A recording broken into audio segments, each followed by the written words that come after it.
Lagi makulay nga at maingay ang pagsalubong ng Chinatown sa kanilang bagong taon. At makisaya po tayo sa kanila. Live si Rhea Santos. Rhea, good morning. Yes, Igan, magandang umaga at kung Fat Choy ulit sa ating mga kapusong Chinoy. Makulay, maingay at syempre masaya ang mga activities na asahan ng ating mga kapusong Chinoy at yung mga darayo dito sa Lucky Chinatown Mall dito mismo sa Binondo dahil napakaraming activities po ang inyong madadatnan dito. Isa na po dyan ang rickshaw ride na kasalukuyang ginagawa. Ito yung ni Love na kasama natin ngayong umagang ito. Naku, parang yung Pinoy version ng pedicab. Love, masagasaan mo ko.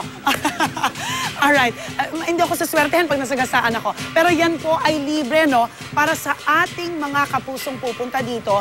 Pwede nyong gamitin itong rickshaw ride para maglibot-libot dito sa Lucky Chinatown Mall. Ang susunod naman na activities, isa to sa mga actually 8 rituals na pwede nyong gawin dito sa Lucky Chinatown Mall. Ito yung tinatawag nilang sketch, paggawa ng sketch ng inyong zodiac sign animal, tapos malalaman nyo kung ano yung fortune nyo. So magkabila yan, nandyan yung mga animal signs. Ito, gagawin ko yung sa akin, ha? Year of the sheep kasi ako. So ano ba ang kapalaran ng sheep sa year of the sheep? Ayan, so isa-sketch nyo yung inyong animal sign dito. Naku, matutuwa yung mga bata dito. So isa lamang to sa mga 8 rituals na pinaniniwala ang magbibigay swerte din sa inyo. Alright?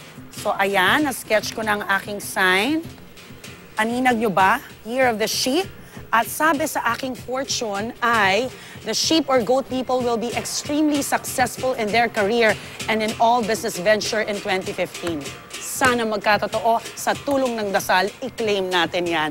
Alright. At ito naman, isa din po to sa mga 8 rituals na ginagawa dito.